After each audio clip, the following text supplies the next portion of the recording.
Hello to my kings, queens, and in-betweens. I'm Valerie, and welcome to my channel, The Bookish Valkyrie. So I am actually starting on Friday instead of Thursday for Halloweekend. This is the fifth and final Halloweekend this year. And I have had a great time so far. So for the main prompt, I'm doing the only one I have left, which is match a host's thumbnail, their spooky YouTube thumbnail, and I am matching Salve from a couple years ago. I'm going to be matching it with Kaale by Rachel Harrison, which I think this is probably like the perfect Halloween read, and we're coming up on Halloween for real, and it's about friendship and breaking up, and that's about all I know about it. There's an older woman that this main character meets up with that she might be a witch for real.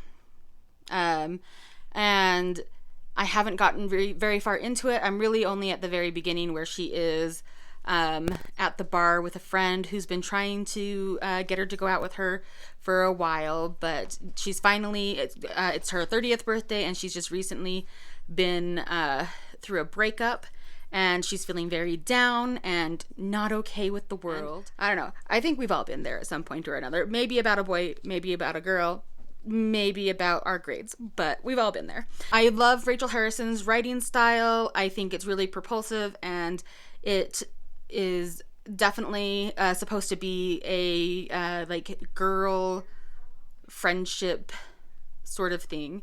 I'm really excited for that.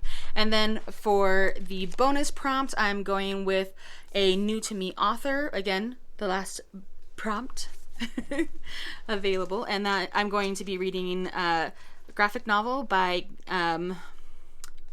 Jennifer Dugan, and her illustrator is Kit Seaton. And it's supposed to be like a murder mystery, but with witches and magic. So I'm here for it. I'm excited to see how it goes and see if I have found a new artist and author team that I like. We'll see how that goes. And I will check in again with you later. Hello, I am back, and my mail person delivered earlier than usual today. Maybe they got some smaller deliveries or something, and they got to me sooner. But I got a Pangobooks order in, and I'm super excited for it. Yeah. Life on the Refrigerator Door. This is a book that my friends and I, from way back when, I want to say like 2008, 2009-ish, we had a book club. We called it the Put Your Foot Down Book Club. I'm not sure. It was one of those names that came from a long, ridiculous conversation between friends that made complete sense at the time. And I have like vague ideas of what that conversation was now, like over a decade later, decade and a half later. But anyhow, this was one of the more memorable books from that book club. It is super short.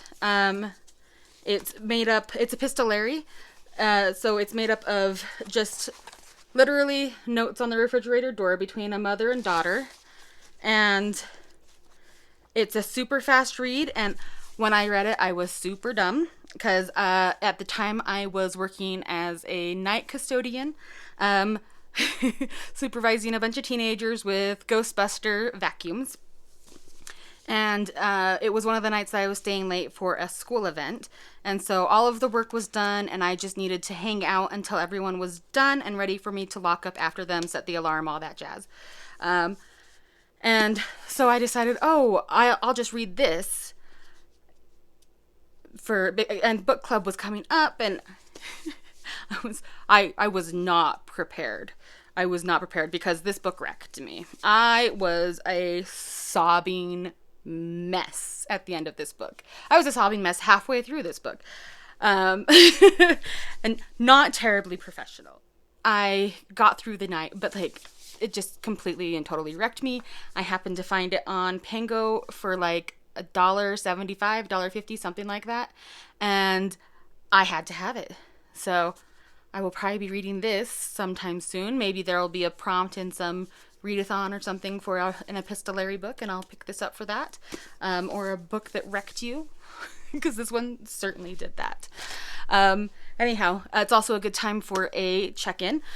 So I have got a little bit farther into Kaale, and we have met the woman who is could be a witch. And the main character, Annie, is going to this new town. She's depressed and dejected and convinced that her life is at an end, and she's just going to molder away into old ladiness, which I think is pretty dramatic, but you know, we've all been there. I certainly have had my dramatic moments. Oh my goodness.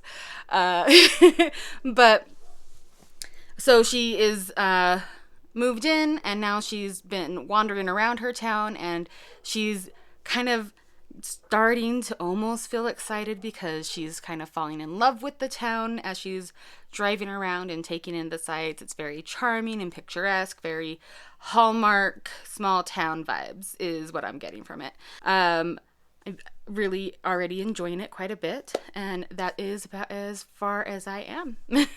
Hello. So I haven't gotten very much farther into Kaale because I have been editing the vlog for last weekend.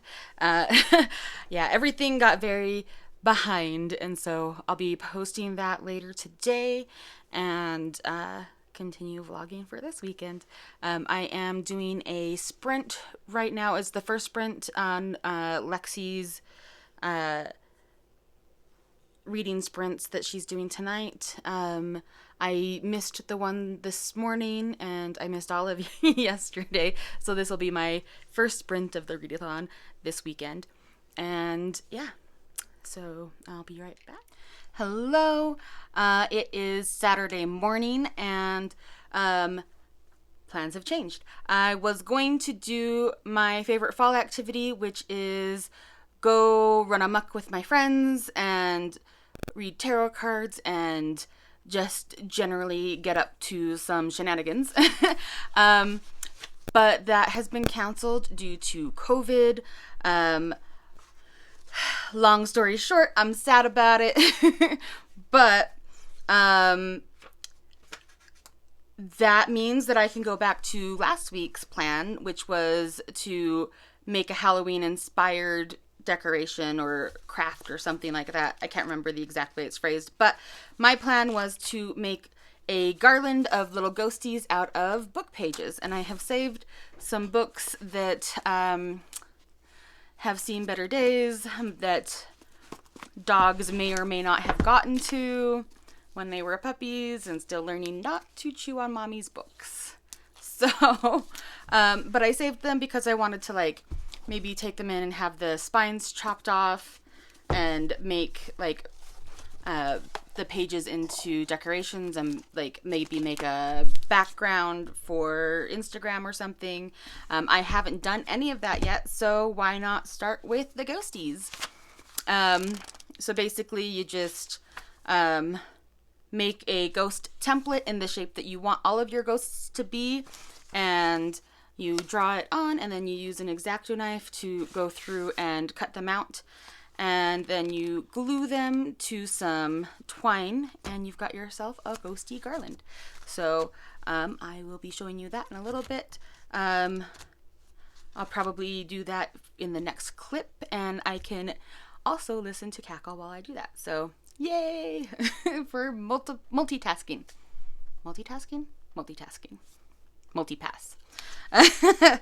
Sorry. My brain shorted out for a second there. Anyhow, plans have changed, and I'll see you later.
so I was going back to see where I had left off talking about Kaale, and realized that the footage is completely unusable because there's like a gnarly, I don't know, crackle happening with the mic or something. It's not on any of my other clips, but anyhow, so that means I'm gonna have to backtrack a bit. Basically, Annie is starting to notice things with the townsfolk are a little bit weird or off, but she's kind of ignoring it. And then she goes and has a girls' night with Sophie, and they kind of like, they get drunk, and she says something about how her students are being terrible to her, and Sophie says something about, oh, should I put a curse on them? And she laughs and goes, oh yeah, absolutely, go for it. And then the following Monday, everything seems to be going good until her last period, which is the class that gave her the worst time the previous week. And all of a sudden, one of the kids who is being obnoxious and torturing her starts to choke, and then he like vomits a spider. Like, well, it's like this black glob that comes out, almost like egg-shaped but globby, and then it like bursts open and there's a giant spider inside. Ugh. Anyhow, so the kid is freaked out. Everybody's freaked out, understandably, but there's something off about the way that the other kids are freaked out. Like, they are refusing to help take this kid to the nurse's office until Annie like pushes them and picks somebody specifically to go help him to the nurse's office. And then the rest of the week, she doesn't see this kid at all. And at the end of the week, she goes into the office to check on him. And the principal already knows what she's there for. And it's like, oh, don't worry about it. He hasn't been absent all week. He's fine. He just transferred out of your class. And she's very like nonchalant about it, but at the same time there seems to be almost like a judging undertone, like Annie's done something wrong. And so it's just it goes really well with all the rest of the townsfolk's behaviors of being a little bit shady, but not like overtly.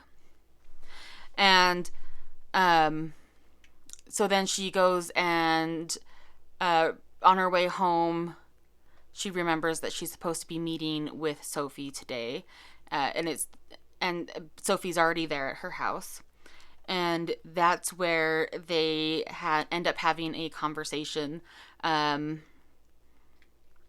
where Annie's still trying to pretend like she's not noticed anything, there's nothing off, and Sophie is pushing the subject. She's like, no, you're starting to act a little like you don't trust me, and I want to address what it is that's bothering you. And it basically goes into this whole like emotional spiel about how she's misunderstood, and she shows Annie, she does some things that to show Annie that she's a witch, but she refuses to actually say the word witch. And I mean, she'll say things like that she's been alive for over 100 years, and she'll talk about everything, but she won't actually say the word witch, and that kind of makes me wonder what's going on there. And she also has this weird thing about water. So anyhow, they've kind of started making jokes about her being a witch, but there's also like a bit of a controlling quality to how Sophie treats Annie. And I think that is probably going to get worse as the book goes on. Annie has decided to just accept Sophie as she is, and it's no skin off her nose if Sophie's, over 100 years old and can curse people. She has asked that Sophie not curse people for her. Like, not like a blanket statement, but there's one point where Sophie says something about cursing her ex Sam, and she's like, no, sometimes people are just shitty and you don't need to go cursing him. And so Sophie lets it lie. I'm sure that Sam is going to wind up cursed at some point. Anyhow, that is about where we're at in the book, and I'll check in again with you soon. Okay, so I am not any farther into Kaale, but I have read about 20 pages in Coven. Somehow I did not realize it, but it is a YA book, so I wasn't quite prepared for that. I was thinking maybe we were gonna like show her teenage years and then jump into her adult years, but I think I was mistaken. I went and read the back of the book, and it's definitely YA, so I don't know why I thought this was an adult graphic novel, but YA is good too. I just have to adjust my expectations. But she is your typical teenager, doesn't really see much outside of the scope of her personal, like, social life. But I think that she's probably going to be having some harsh realities shoved in her face pretty quick. She had to move from California to New York. I guess she and her parents were living away from their coven. They're a family of witches, and they were living away from their coven so that she could grow up with a normal life. I'm not entirely sure what that consists of, but, you know, we like to pretend there's a normal. Anyhow, she has a girlfriend she's leaving behind, and a bestie that she goes surfing with, and she's very sad.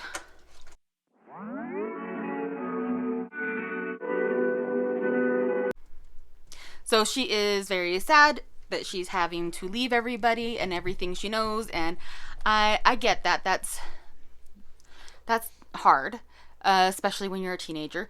But, like, she's not really seeming to grasp, like, the scope of what's bringing them home. So basically, family in their coven, all but the teenage boy her age, were wiped out in one night. And they weren't, like, in a car accident or anything. She actually, at first, mistakes when her parents say that they died in an Hello?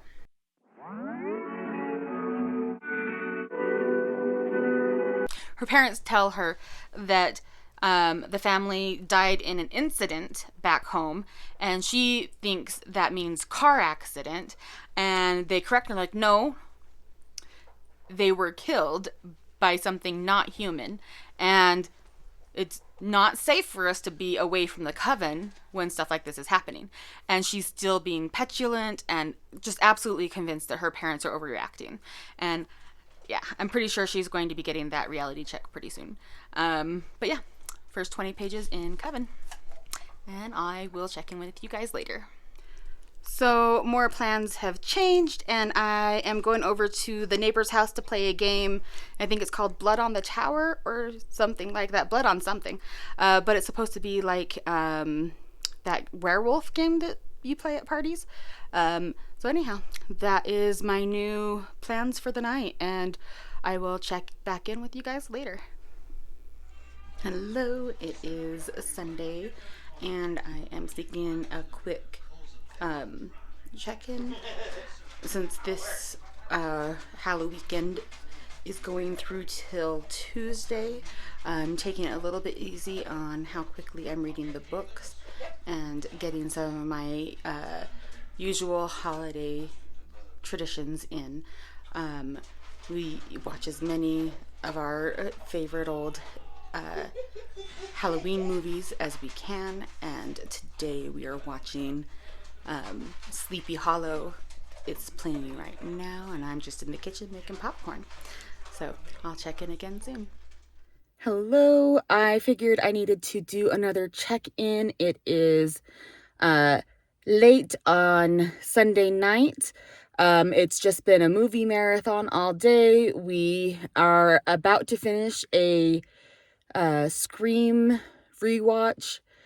We just have Scream 6 left to do, but I'm running out to grab some dinner first. And yeah, having a great time. I think this one is going to count as my favorite fall activity for this year, since I didn't get to do the party. Although last night was great too, because I did get to hang out with neighbors and get acquainted with people that I didn't know. But yeah, I'm really, really loving this Scream rewatch, and we watched Sleepy Hollow, and yeah, I just love scary movies so much. So, I think maybe after Scream 6, I may read Coven or get like a chunk of Coven going. And I am definitely going to listen to Cackle while I am driving out to get food and back. So I'm not completely skipping out on Halloweekend reading. I am just getting in some extra Halloween activities. Anyway, I will check in soon. Hello, welcome to my room. It's Monday and it has been a challenging morning. We are filming in here because apparently there is an event going on in World of Warcraft that my husband absolutely has to watch. And that's fine. I'm not even fighting him about it at all. It's one of the few times that he's got something that he wants to do, and he is staying up despite his overnight schedule to watch it. So, filming in here today, and oh, it's been a challenging morning. I took my basset hounds to go get their nails clipped, but it turns out that the groomer is not open on Monday. So we had that whole tussle in and out of the car and separating from Thor because it's very anxious for them to be separated from each other. But I can only wrangle the Bassets by myself. I can't handle Thor by myself. Especially Thor and the Bassets. So anyway, it's been a long morning. So last night I did not get any farther into Coven. I am hoping to get through this today. Probably get through this today. And I also didn't get very much further into Cackle last night. The main character, Annie, did reach out to her ex, Sam, and had a bit of a fight with him. Fight might be too strong a word for it, though. Basically, he has moved on. It's been 6 months since they broke up, and there was a picture that he was tagged in on Facebook, and he was worried that she had seen it. She had not until that phone conversation.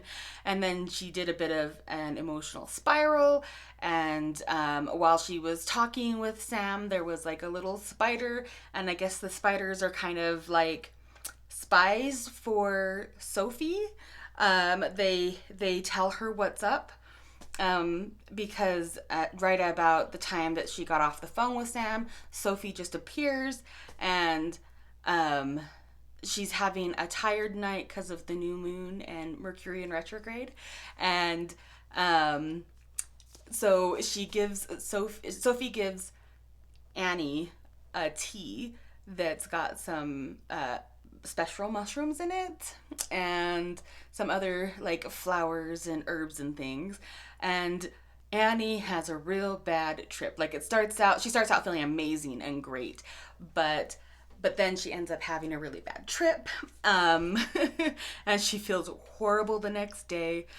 She goes to see Sophie, and to talk with Sophie about what had gone on, and honestly the fact that Annie felt like she had to report back to Sophie, and the fact that she felt guilty for contacting her ex because Sophie didn't want her to contact her ex is all major red flags, like way more controlling than any friend should be.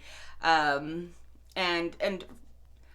I don't know, when it comes to a breakup, you gotta do what you gotta do to get over things. Just ignoring it doesn't fix anything. And honestly, doing anything just because your friend said so and feeling guilty that you are making choices for yourself because you're making choices differently than what your friend thinks you should do, that's not a friendship. That's a dictatorship.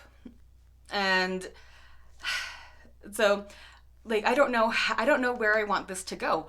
I was expecting a confrontation over the phone call. And instead, Sophie's being very understanding. But I feel like she's just using this like as a strategy to wind Annie up in her clutches more tightly. I don't know. We'll see where this goes. Like, part of me wants them to find a way to be a healthy friendship. Like, part of me wants Sophie to figure out how to be in a healthy friendship because she's clearly very lonely. She's lived for hundreds of years and doesn't have a single friend. And that's sad. Like that's genuinely sad. So I want Sophie to learn how to be a friend. I want Annie to learn how to stand up for herself, and I want them to find a way to have a healthy friendship. But at the same time, like, I also would be okay with Annie finding other friends and finding ways to be a whole person on her own without Sophie, because Annie seems to be terribly codependent, and she really does need to learn how to be okay on her own. And friends are important, and having a support system is important, and I want her to develop those things.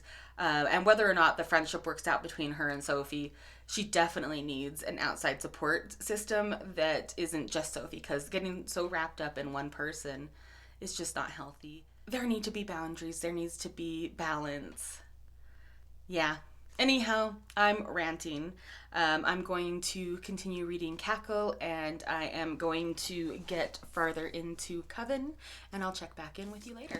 Hello, so I wanted to do a quick update.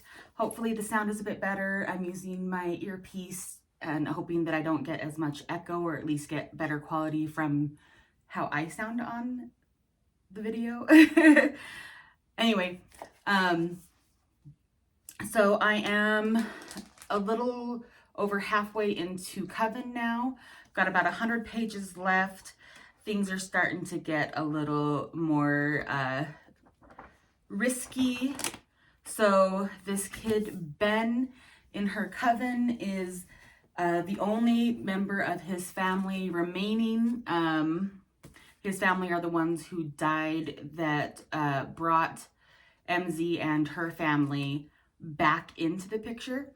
MZ is a fire elemental witch, and Ben is some sort of healer. I guess there's like 2 or 3 types of healer witches, and he's one of them. They haven't been real specific yet about which he is. There's like a basic healer, and then there's a spirit healer, and then there's death witches. And they didn't really, they got like interrupted in their conversation about it, and so they didn't really go into like lots of details about the way these things work. But I guess like covens are meant to be, it's really kind of a fun idea. So covens are supposed to be a balance of healers and elemental witches. And there is a set of twin kids who I'm guessing are either like upper elementary school to junior high age. And they are water elemental witches. MZ's a fire elemental witch. There is another fire elemental witch in her coven. And I guess the way that the coven bonds work is everybody shares power and everyone is stronger for it. And then there's a lot of secret keeping happening between the kids in the coven and the elders of the coven. And hi, Bobo. And there is a lot of information that we just don't have because the kids don't have them, and they are the people whose perspectives we are in. And so always with the secret keeping, I never got keeping secrets from kids, especially from like older teenagers. I'm sorry, but they're going to have to make decisions based on these things. You can't just say, do as I say and leave it at that and expect it to work. It never does. No. Yeah. So it never works. And I don't think that it works in reality, and it definitely never works in storytelling. Anyway, sorry, Oberon is very excited to tell us stories about his own life and his experiences as a dog witch. Yeah, really enjoying this. I think the dynamics between MZ and Ben are interesting. It's kind of fun. He's, as would be expected of a teenage boy who just lost his whole family, terribly cranky. Apparently he's cranky to begin with, but all things considered, cranky is possibly the better outcome rather than, I don't know, comatose. I think I might be comatose if I lost my whole family. I feel like cranky is at least a step up. Anyhow, Ben, I think, is handling things as well as any teenager could be expected to handle things, and especially when the adults are refusing to include the teenagers in any way and keeping them in the dark, not even giving them information. So then they are taking things into their own hands because they don't know what the adults are doing. They don't know anything. Again, I feel like keeping information from people is just never the right choice. So anyway, the kids have their own plan. They have stolen a necromancy book, and they are talking about finding a way to bring Ben's family back, with the idea being that Ben gets his family back and MZ doesn't have to be there anymore because Ben's family can take back over the role they were fulfilling, which is the role that her parents are now taking, which is protecting the coven's grimoire. I guess the strongest witch in the coven is who's supposed to take care of the grimoire. MZ's mother was the strongest witch in the coven, and when she found out she was having MZ, she passed the grimoire on to the next in line, which was Ben's family, and they left to give MZ a normal life, which is obviously backfiring on everyone. Now, her mother has been hospitalized. The necromancy book has been stolen, and the kids are looking for the necromancy book. MZ's mom is in the hospital from an attack by whoever it was that killed Ben's family. And that's where we're at right now. Hello. So I have finished Kaale. And it is definitely like a solid, like 4.5. I think that it's a really good story for anybody who is trying to figure out their identity after a long relationship or after losing somebody who they centered themselves around. I think it's also a good story for anybody who is trying to figure out friendship. I still think this, like Sophie did some development. She did learn a bit about not being so controlling, but it was not enough. I think that's why it's not quite a 5 for me. I think if the author had spent a little more time on Sophie learning her lesson. I know this was like about Annie and Annie learning her lessons, but like, I don't know, it was about their friendship, and I think that Sophie needed a little bit more, I don't know, a little bit more. Maybe if this had been like dual POV between Sophie and Annie. I don't know. But I loved it. It was great. I love the friendship in it. I love the coming into your own themes in it, and the fuck society and what they think I should be of it all. It's pretty great. Also, Ralph the spider, magnificent, absolutely freaking adorable. I hate spiders, but I kind of want a Ralph the spider in my life. He's just freaking adorable. If you are looking for a horror story, I don't think that this is the one for you. If you are looking for a story about somebody coming into their own with horror elements, this is absolutely the story for you. I loved it. I loved that the horror elements kind of freed the characters and the story up from trying to be nice too much. And I think that's one of the beautiful things about the horror genre. Although this is definitely horror light. If you want to be scared, maybe look at a different book. I think that her book that came out after this, Such Sharp Teeth, that has more horror to it than this does. And if you are looking for something, I don't know what I'm trying to say. Anyway, this is a 4.5 star, and I would say this is a solid 4 star. And those are my Halloweekend books. I think there's one more day left in this Halloweekend period.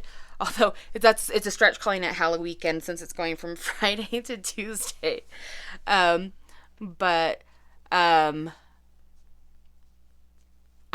not sure what I'm gonna read tomorrow. Since it's Halloween, I feel like it needs to be particularly Halloweeny. So I'll let you know when I figure out what I'm going to be reading for the rest of the readathon. But I'll let you know when I decide what I'm going to be reading. See you tomorrow. Hello, it is Tuesday, October the 31st, Halloween. Yay, it's finally Halloween. Favorite day of the year. So we spent the morning running the dogs around to get their nails clipped, and the groomer was very nice. Anyway, the reason that I am updating right now, I've just showered and I haven't, and I'm gonna get ready for Halloween, put on my makeup and my outfit. Nothing extraordinary. I'm just gonna be a witch. I was doing some editing this morning as well, and I realized that the footage of me completing this read and giving my final review of it has disappeared. It's nowhere. It's gone. So I said in the clip that you just saw that this is a solid 4, and it is. I actually would really be interested in seeing a sequel. This came out last year, so there's a chance that this will have a sequel. It didn't end on a cliffhanger or anything like that. I mean, it didn't tie up all the loose ends either, but that's part of why I'm hoping it's going to be a series, because I could definitely get into this as a series. So basically, everything that went wrong, I blame the adults. I absolutely blame the adults in the coven. They like foisted responsibility of what happened off on the teenagers, and they have the teenagers convinced that they're completely at fault. But like, as an adult myself, I blame the adults. Like, teens are gonna be teens, and as an adult you need to understand and accept that, especially as an adult who is parenting or being part of the community that is parenting a bunch of teenagers. Like, you just have to, it's like me being angry at my puppy because she ate the food that I left where she could get it. Like, she's a puppy. She's and if she smells something she thinks smells tasty, she's going to eat it. And as, you know, an adult human taking care of this puppy, I know not to leave things out where she can get them, because puppy's gonna pup.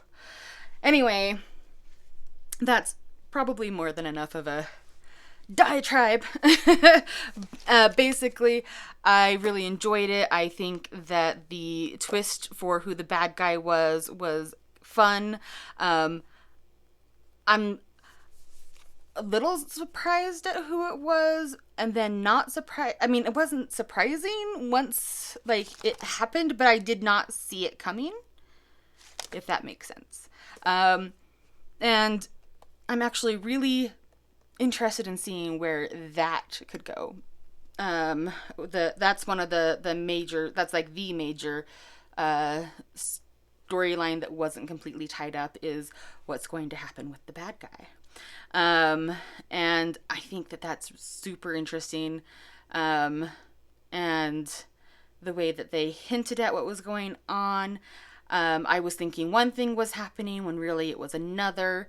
And there was a question about a photo, the homecoming photo that was of Ben and his date for homecoming, that, like, they didn't really address it at all. They just showed it and then moved along with the story. And so I'm interested in seeing if that is going to come up again later, if there is a sequel or a series to follow. Regardless, like, even as a standalone, it's a solid story. And I love the dynamic between Ben and MZ. It's very, I hate you too, but they're like smiling and hugging, and there's just something fun about frenemies and how they're setting up their own like chosen family, sort of chosen family. Like, they're forced together because they're in the coven, and Ben's family being gone, he's living in the same coven house as MZ and her family and the coven leader. But so they're like kind of forced together, and they're kind of, you know, just straight up family in a community within a community sort of way. But they're choosing to create those familial bonds in the way that they are. Anyway, I really enjoyed it. I hope to see more in this series, and if not in this series, I will definitely be looking up the author and illustrator and see what they're up to if they don't continue with this for any reason. Publishing reasons probably. But yeah, it's really good. It's got a lot of layers to it, and I absolutely recommend that you read this if you're interested in queer witches with interesting powers.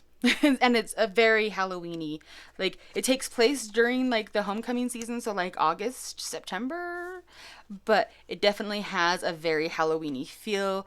And if they were to pick up where this ends, it could definitely lead into an actual Halloween like installment, which would be really cool. So fingers crossed, maybe this time next year I will be reading the next one. So yeah, that's the update for now. I'm gonna go get ready, and I'll see you in the next clip. Hello, this is my costume.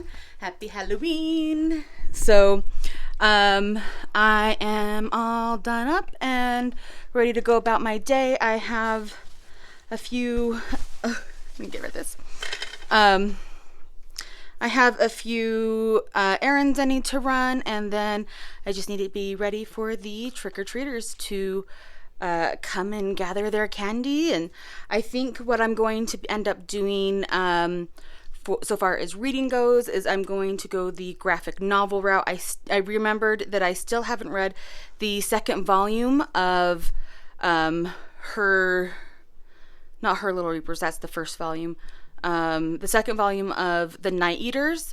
They Eat the Night, and so I'm really excited to see how that goes. I really loved the first volume, and we're gonna give that a go. I just wanted to do a quick check-in before the trick-or-treaters start showing up, which I can hear people out there, so any minute now I'm sure I'll get my first set. Anyhow, I was wrong about the title in the last clip. It is Her Little Reapers, and the first volume was She Eats the Night. So I have just got through the first chapter, and the creepy doll has returned, and I am not happy about it. And neither are they. Apparently, since the twins found out the truth about who they are and what they are, they've been having nightmares about the creepy little China dolls, and they haven't had any luck getting any information out of their mother. She is apparently even more tight-lipped about everything than she was to begin with. So they are still frustrated. They are having variations on identity crises. The daughter, Millie, is not very pleased with her newfound knowledge, and her brother is super excited about it, but they are both very frustrated with their lack of information. So that's where we are, and I will check in again soon. Hello to all my witches and goblins. I hope you had a really good Halloween. I had a good time handing out candy to all the little trick-or-treaters. There were several Coralines. I was surprised and delighted by the number of Coralines I saw this night. And the cutest, tiniest little Michael Myers. Like, it just was so cute. I honestly, I think one of my favorite things about Halloween night and trick-or-treaters is getting to see everybody's little costumes. My neighborhood has a bazillion children, and they all come out. We go through an obscene amount of candy on Halloween night. But I did manage to get about 4 chapters into The Night Eaters. I still am loving this family. The twins are great fun, and the parents are just couples goals. I love them. I love how cranky she is and how easy it is for him to soften her or cool her down when she's about to fly off the handle. He just has to pout at her, and she's like, "Aw, you're so cute. I love you." I mean, not quite that gushy, but that's the basic gist of their dynamic. So anyway, I will give you the full review of that in my November wrap-up. And I guess that does it for the vlog. I hope you had a wonderful evening. I hope you had a wonderful Halloween week. And I hope everything continues to go on spookily and with all good fun. Have a good night. Stars shining bright above me. Night breezes seem to whisper that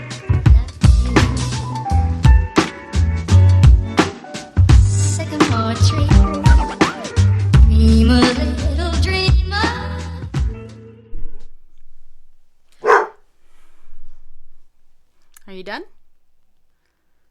I am matching...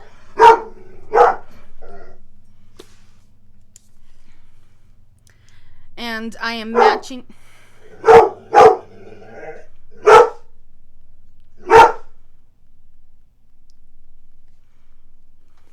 Convinced that life is just going on her way to this new town. Oh, there's another delivery.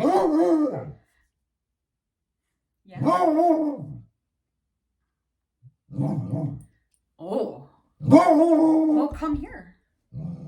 No. Why you growling at me?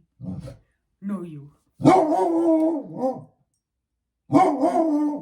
He wants to howl. Are you done?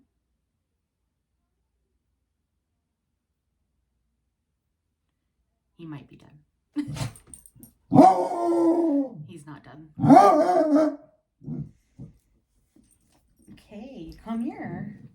Come get some loves. Yeah, come get some loves. My puppy found a piece of plastic to chew on. Give! Give me! She's like, no, this is just more fun. Play tug, mama, play tug. No, it's mine. He says, play tug? I'll play tug. I know. No.